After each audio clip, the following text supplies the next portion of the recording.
Alright, hello. So, this is my first official Commander deck tech.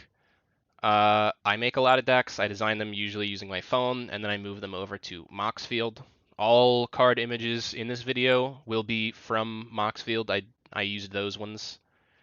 And then this deck is being designed for a friend. I do have two versions of it. So the primary version is the budget without combos, and then at the very end, I'll go over the combos and which cards you need to remove and add in to use those combos, as well as how those combos work. Both deck lists will be provided down below, so you can just kind of hit the buy button and buy it if that's what you want. So first off, the commanders are Silvar and Trynn. Silvar has Menace and sacrifice a human, put a 1/1 counter on him, and he gains indestructible.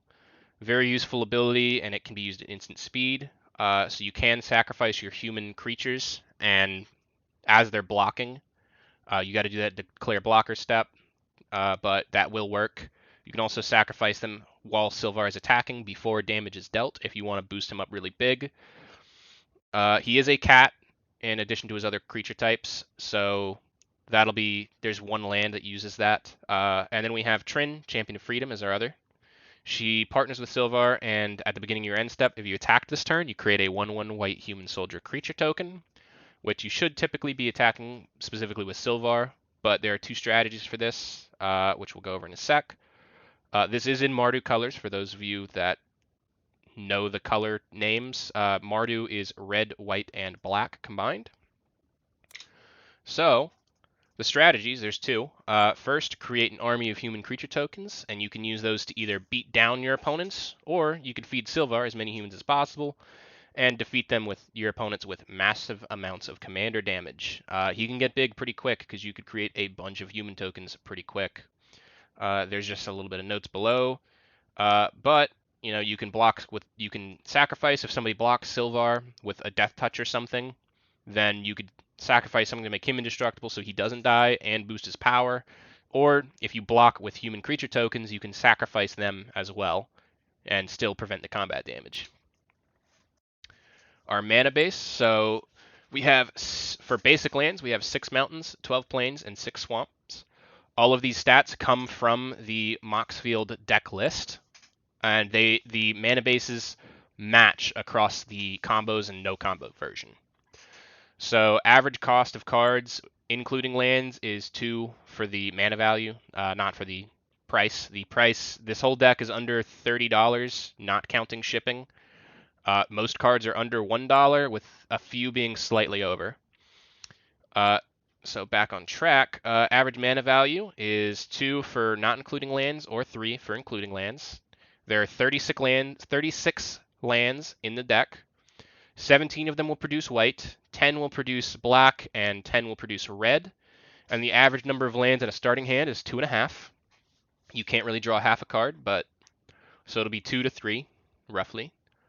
Let's get to our non-basics. So first off, we've got Black Dragon Gate, Boros Guildgate, and Castle Ardenvale. We do run a few gates in this deck because we also have Navigation Orb, which we'll get to later. But Black Dragon Gate enters the battlefield tapped, and when it enters the battlefield, you choose a color other than black. It taps for one of either of those colors, allowing us a little bit more color fixing. Boros Guildgate is a red and a white. Castle Ardenvale, its only special note, it taps for a white, and it enters the battlefield tapped unless we control a plains, which is super easy in this deck. But you could pay 2 and 2 white to tap it and create a human creature token. That's a very useful ability. I've got this one. This one should have gone with the utility lands, but I separated it because it does tap for colored mana, and early on we're not going to use it for its utility. Well, our utility lands are only wanted for their utility. Then we have Citadel Gate and Cliff Gate, which do the same thing as Black Dragon Gate, except they produce white mana and red mana by default. And then we have Command Tower, the classic staple of pretty much every commander deck. Next, the last two non-basics that aren't specifically utility lands are Rakdos Guildgate and Orzhov Guildgate, which, like Boros Guildgate, will tap for either any combination of red, white, or black, basically. So Rakdos is for black and red, Orzhov is for white and black.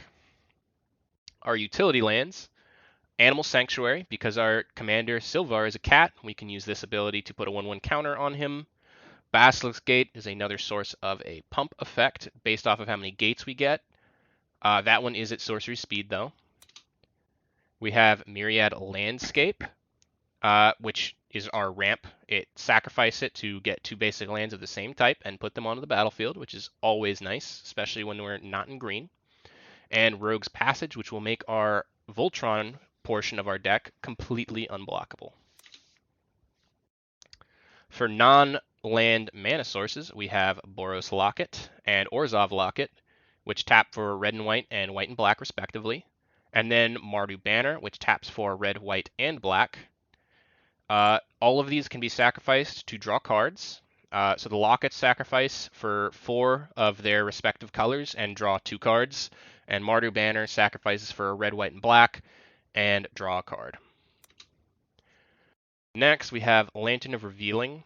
It taps for mana on its own, but you can also pay 4 and tap it to look at the top card of your library. If it's land, you put it on the battlefield tapped, and if not, you just put that on the bottom of your library, which is really nice. That's another way to ramp outside of green. We then have Thematic Compass, which does transform into a land. That land taps for colorless, or you can tap it to remove a creature from combat. But it has, the Thematic Compass itself has pay 3, tap, search for a basic land, reveal it, put it into your hand, then shuffle your library. And then at the beginning of your end step, if you control 7 or more lands, you transform it. We do have a creature that will ramp us, which is Knight of the White Orchid, a human knight. He has first strike, which is alright, but the most important part is when he enters the battlefield, if an opponent controls more lands than us, we search for a plains, put it on the battlefield, then shuffle. So if we're on turn 3 and we have 2 plains, and we're not the first person to go, we can basically play him, then play our land per turn, and we'll be at 4 lands for that turn. Very nice. And our last 2 are Wayfarer's Bauble and Navigation Orb. Wayfarer's Bauble costs 1, and you can pay 2 to sack it for a basic land to put on the battlefield. And Navigation Orb does a similar thing, except it costs 3. It costs the same amount to sacrifice, except for it, you search for 2 basic lands or 2 gates. So that's very useful because we put a handful of gates in here. Card draw. We do have a decent amount of card draw in this deck. Most of it is attached to creatures. Well, actually, I believe most of it is attached to sorceries, but there is a decent amount attached to creatures and permanents. First off, we've got Shadowheart Dark Justificar, which can tap, sacrifice another creature, draw X cards, where X is that creature's power. So that's repeated card draw that we could do each turn for only 2 mana. Not very bad. Angelheart Vial. Whenever you're dealt damage, you could put that many charge counters on it. You pay 2 and tap it to remove the 4 charge counters, and then you gain 2 life and draw a card, which is also very nice. A Courageous Outrider. When it enters the battlefield, you look at the top 4 and reveal a human, put it in your hand. Mentor of the Meek, the classic token, or classic little tiny token white creature card. Whenever another creature with power 2 or less enters the battlefield under your control, which will be a lot of them, you could pay 1 and draw a card. And then we've got Resistance Squad. When it enters the battlefield, if we control another human, which we most likely will, you draw a card. Audacious Thief lets draw for attacking, although we lose a life. Bushmeat Poacher does something similar to Shadowheart, which is pay 1, sacrifice, gain life equal to that creature's toughness, and draw 1 card. Disciple of Bolas, when it enters, you sacrifice another creature and gain X life and draw X cards, where X has that creature's power. Big Score, you discard a card to cast this, but you draw 2 cards and create 2 treasures. There are only 2 cards that you really want in your graveyard, and we'll get to those later, but they are Valor and Dearly Departed. Read the Bones, scry 2, draw 2, lose 2. Acrobatic Maneuver, while this isn't technically designed specifically for card draw, it is designed to flicker a creature and then draw a card as a little bonus. We could flicker a creature that allows us to draw, or we could flicker something that allows us to create tokens. There's a lot of really nice ETBs that we can use in this deck. Altar's Reap. As an additional cost to cast it, sacrifice a creature, draw 2 cards. Then we've got Costly Plunder and Skull Tap, which both do the same thing as Altar's Reap, except Costly Plunder can be you could sacrifice an artifact instead of a creature. And Bankrupt in Blood is sacrifice 2 creatures to draw 3 cards. Lastly, we have Sunset Revelry. If an opponent has more life than us, we gain 4. And if an opponent controls more creatures than us, we create 2 1/1 white human creature tokens. And if an opponent has more cards in hand than us, we draw a card. So this is a very good card that will let us do a lot of things depending on how badly we're doing in the game, or how far ahead our opponents are, I should say. We've got token generators now. So first off is Abdul Adrian. He does not create human creature tokens, but he will boost the size of our army. So those white soldier creature tokens would be better used as either attackers or blockers. They will get buffs from some of our anthem effects as well, which will be good. And then we've got Clarion. Well, so Abdul, I should specify, he works by exiling any number of other non-land permanents that you control. So not anything your opponent controls. So you can, if you suspect somebody's going to cast a board wipe soon, you can use him and protect everything that you control by exiling them, only for him to die. That'd take a lot of strategy to figure out because you're not always necessarily certain. Or if you're planning on a board wipe, if you add one to this deck, because there aren't any board wipe effects in here, then you could do that as well. And also, because he is a human, you can sacrifice him to Silvar to bring everything back immediately and trigger ETBs again, which in the case of Clarion Cathars and Day Squad Marshal would be to create 1/1 white human creature tokens. They both do the same thing. Next up, we've got Evangel of Heliod, which, like Abdel Adrian, creates soldier tokens, not human tokens. That is based off of your devotion to white, so you could get quite a few tokens. And then Reverent Hoplite does the same thing as Evangel of Heliod, except his soldier tokens are human soldier tokens, so you do get humans from that. And then we've got General Enforcer, which allows us to pay 2, 1 white and 1 black to exile a card from a graveyard, and if it was a creature, we create a 1/1 white human soldier creature token.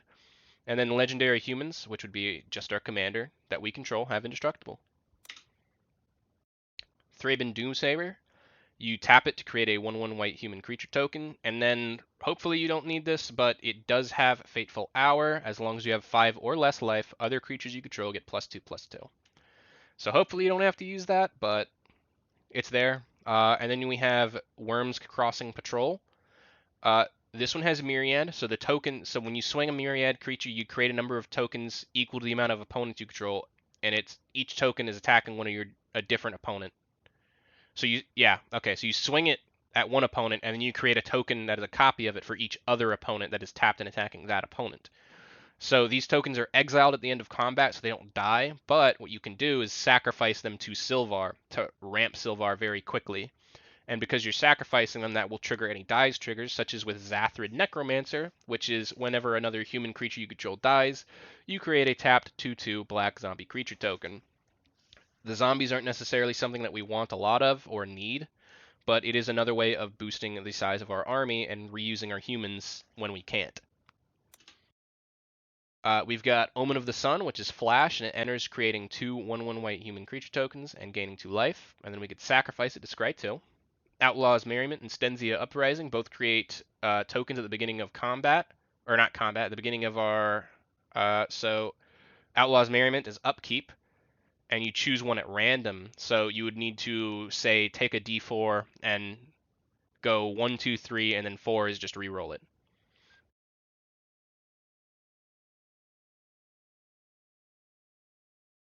All right, my headset cut out, but it's back on. You'd find a way to randomly choose which one of those you're going to get, and then Stenzia Uprising it creates 1/1 red human creature tokens at the end of your combat, and then if you control exactly 13, no more, no less, you can sacrifice it to deal 7 damage to any target. We've got Increasing Devotion, which creates 5 1/1 white human creature tokens, and it has flashback. If you cast it from the graveyard, it creates 10 instead. Rally for the Throne creates 2, and if you cast it with only white mana, so 3 white mana, you gain 1 life for each creature you control. Thatcher Revolt creates 3 of those 3 red human creature tokens with haste, but you have to sacrifice them at the beginning of the next end step. Usually you'd probably use this either for a quick attack or to feed Silvar. 3 1/1 counters for the cost of 3 mana total is not bad at all. And then our last token generator is Visions of Glory. Create a 1/1 white human creature token for each creature you control, and it has flashback, and the flashback costs X less to cast, where X is the greatest mana value of a commander you own on the battlefield or in the command zone. Which Silvar costs 5, so you'd be paying effectively 2 white and then 3 of any color. Here are Anthem effects. So we've got Absent Falconer and Absent Battle Priest, both of which have the Outlast ability for 1 white. You pay 1 white, tap them, and put a 1/1 counter on them.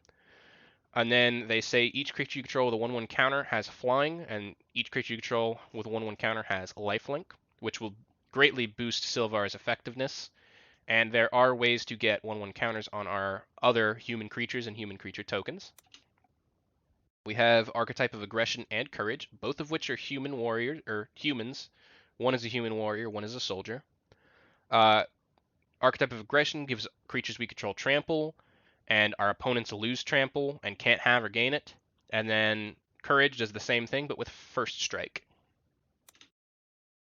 Dearly Departed is one of our previously mentioned cards that we want in our graveyard. As long as it's in our graveyard, each human creature we control enters the battlefield with an additional +1/+1 counter on it, allowing us to use the effects of our Absent Battle Priest and Absent Falconer for all of our creatures instead of just Silvar. And then we have Valor, which as long as it's in our graveyard and we control the planes, creatures we control have first strike. Okay, and these are our last two, which are enchantments. I forgot about these. So Marshal's Anthem and Sanctuary Lockdown, both of which, so Marshal's Anthem gives creatures we control +1/+1, and Sanctuary Lockdown gives humans we control +1/+1. But Marshal's Anthem has a multi-kicker. When it enters the battlefield, return X target creatures, up to X target creatures from your graveyard to the battlefield, where X is the number of times it was kicked. Really good to get out a lot of creatures late game if you're low, or if you have a lot of mana and you have a few creatures in the graveyard that are really good, which there's quite a few good creatures in this deck. And Sanctuary Lockdown, you can pay 2 and tap 2 untapped humans to tap target creature and opponent controls, which is very effective depending on when you use it, and it can be used at instant speed. Removal, we have Astral Drift, which whenever you cycle it, or if it's, you can cast it as an enchantment, which you don't want to do. There are no other cycle cards, so you only want to cycle this unless you add more. Whenever you cycle Astral Drift, you may exile target creature. If you do, return that card to the battlefield under its owner's control at the beginning of the next end step. This is more useful as a flicker to trigger one of your effects again, but there are some circumstances where you would want to remove somebody's creature and return it, such as a creature that has a lot of 1/1 counters on it, but does not enter the battlefield with those counters. So say if somebody cast a Hydra spell with X as a mana cost, and they had a 10/10 Hydra, or a 0/0 Hydra with +10/+10 from its 1/1 counters, that is something, that's one situation you'd want to do that on. And then we've got Vigilante Justice. Whenever a human enters the battlefield under your control, it deals 1 damage to any target, which the amount of humans we can create at once, we can do quite a lot of damage with this. And I think these might be the last two. So we've got Banish a Priest. When it enters the battlefield, exile a target creature and opponent controls until it leaves the battlefield. And Devout Chaplain. You tap it and tap 2 untapped humans you control to exile target artifact or enchantment. Very, very good effects in this deck. Oh, nope, we've got spells. Sacrifice X to destroy X, and exile target non-land permanent with flashback, but you got to sacrifice as an additional cost. And our last removal piece, the best removal piece we've got, is Gallow at Willow's Hill, a reusable artifact. You pay 3, tap it, and tap 3 untapped humans you control to destroy target creature, and then its controller gets a 1/1 white spirit creature token in exchange. And then here are miscellaneous effects that do not fit into one specific category, but are very useful. We've got Angel Song, which prevents all combat damage that would be dealt this turn. It does cycle, so you could use it with the Astral Drift. You probably wouldn't want to. There are better uses. But you would probably want to use this for preventing combat damage. And then Repel the Abominable prevents all damage that would be dealt by non-human sources. So this does include if somebody casts a burn spell. That spell is a source that is non-human. So if somebody casts a Blasphemous Act, you can prevent that with this, or any other burn source if they try to burn you directly to your face with a fireball. And then Spare from Evil gives creatures you control protection from non-human creatures until end of turn, which the main bonus to this, other than not allowing them to take damage from other creatures, would be that they can't be blocked by those creatures either unless they are human. So unless your opponents have a lot of humans or have any humans, they won't be able to block any of your creatures, allowing you to swing all of them for a very, very high amount of damage. We've got Disciple of the Sun, which when it enters the battlefield, return target permanent with mana value 3 or less from your graveyard to your hand. Very nice. And then Kessig Malcontents, when it enters, you deal damage to target player equal to the number of humans you control. We can make a lot of humans, so this number gets big very quickly, especially if you sacrifice him and cast him again by using Disciple of the Sun to pull him back out or any of our other recursion. Moorland Rescuer, when it dies, you return any number of creature cards with power, total power X or less. So you could return, with its base power of 4, you could turn 4 1/1 creatures, or you could turn Kessig Malcontents, like we want, and another 1/1 1 power creature to the battlefield. But you have to exile at the end. And because it's when it dies, you can choose when that happens, so long as you sacrifice it to Silvar. And our last one is Zulaport Cutthroat. Whenever it or another creature we control dies, each opponent loses 1 life, and we gain 1 life. So this is very, very good for us, especially since most of our cards make us sacrifice, and our main goal is to sacrifice our humans to make Silvar very big. So this will deal a lot of damage over the course of the game, especially if they let it stay on the battlefield for far too long. Combos. So now we're getting into the combos. I recommend you should always check with your play group before putting combos or building a super combo heavy deck, but that's just me. So for these combos, you're going to use Abdul Adrian.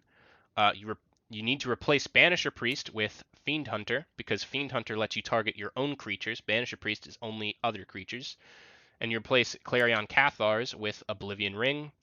This allows you basically set up a loop so Abdul enters and exiles whatever he exiles. Fiend Hunter enters and exiles Abdul until Fiend Hunter leaves, and then Oblivion Ring exiles Fiend Hunter, returning Abdul to the battlefield, and then Abdul exiles Oblivion Ring, and it becomes an infinite loop.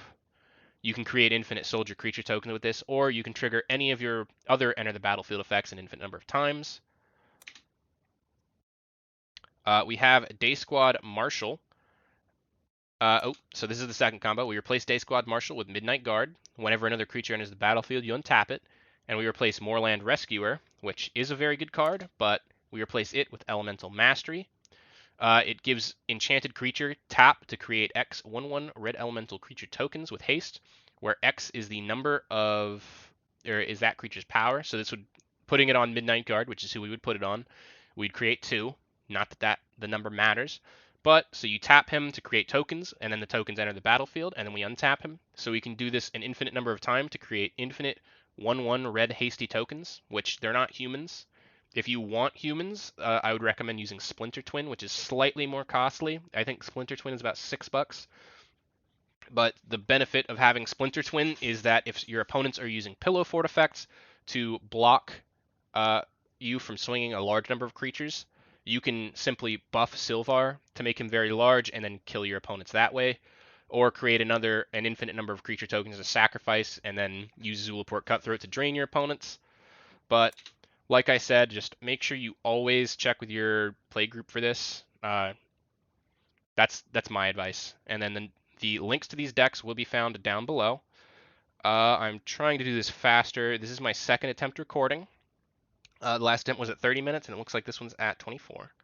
So if you guys have questions or comments or anything you want to know, any recommendations for future deck techs, let me know down below. Leave a like, and hopefully you guys enjoyed this. Bye.